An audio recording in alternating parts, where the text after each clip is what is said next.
Bhavnagar Mahuva ACP અંશિલ Jain અને તેમની ટીમને બાતમી મળી હતી કે મહુવા વિક્ટર રોડ પાસે આવેલ ભવાનીનગરમાં એક કારખાનામાં વેલ માછલીનો ઉલટીનો જથ્થો પડ્યો છે।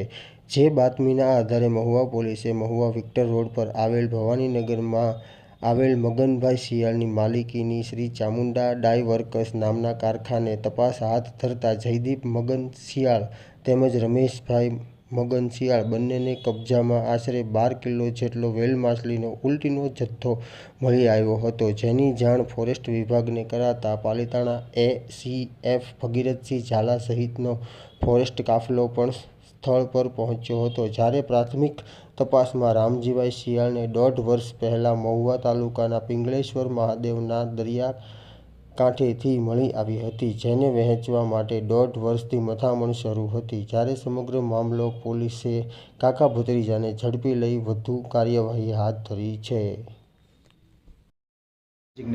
ભગીરથસિંહ ઝાલા, મદદનીશ વન સંરક્ષક, શેત્રુંજી વન્ય પ્રાણી વિભાગ, પાલિતાણા। સર, વાત કરીએ તો મહુવામાંથી જે વેલ માછલીની જે ઉલટી કહી શકાય એવી જે વસ્તુ મળે છે, કેટલી રેર છે અને આને લઈને શું કાર્યવાહી કરવામાં આવશે? આજરોજ સવારે જ્યારે પોલીસ વિભાગ દ્વારા અમારા range forest officer Mahuva Anilsinh ડોડિયાને માહિતી મળી કે આ રીતે જે શંકાસ્પદ કહી શકાય એમ્બર ગ્રીસ એવું મટીરિયલ એક જગ્યાએથી પ્રાપ્ત થયું છે, તો એના માટે એક્સપર્ટ ઓપિનિયન લેવા માટે એફએસએલના અધિકારી અને વન વિભાગની ટીમે સાથે મુદ્દામાલ જપ્ત કરવાની કાર્યવાહી કરવામાં આવી છે।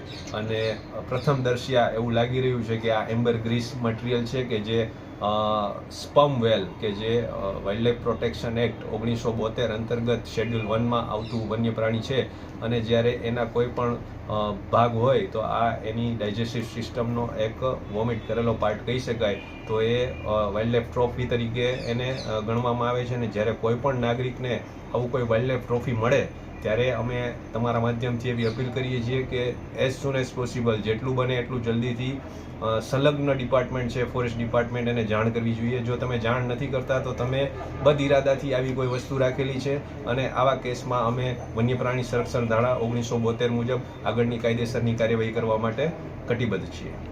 સાહેબ, આ જે વસ્તુ મળી છે એના લઈને શું તપાસ કરવામાં આવશે?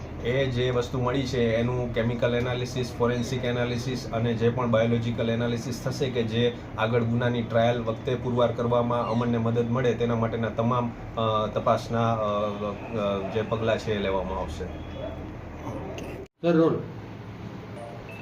આજે મહુવા ટાઉન પોલીસ સ્ટેશન વિસ્તારમાં આવેલા ભવાનીનગરમાં ચામુંડા ડાઈના એક કારખાના છે, ત્યાંથી આપણે એમ્બર ગ્રીસ જે સ્પમ વેલની વોમિટ અને ઉલટી કહેવાય છે એની ત્યાંથી કબજે કરવામાં આવી છે।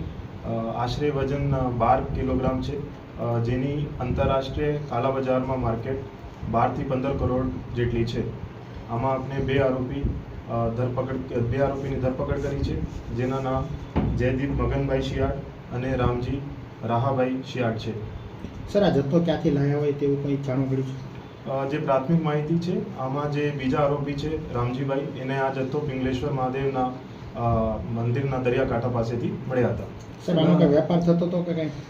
હાલ આમાં કંઈ વેપાર નહીં થયું છે, પણ એમાં કોઈ એમને વેચાણ કરવા માટે રાખેલું હતું। સાહેબ, આરોપી કામ શું કરે છે? આરોપી ડાઈના કારખાના ચલાવે છે।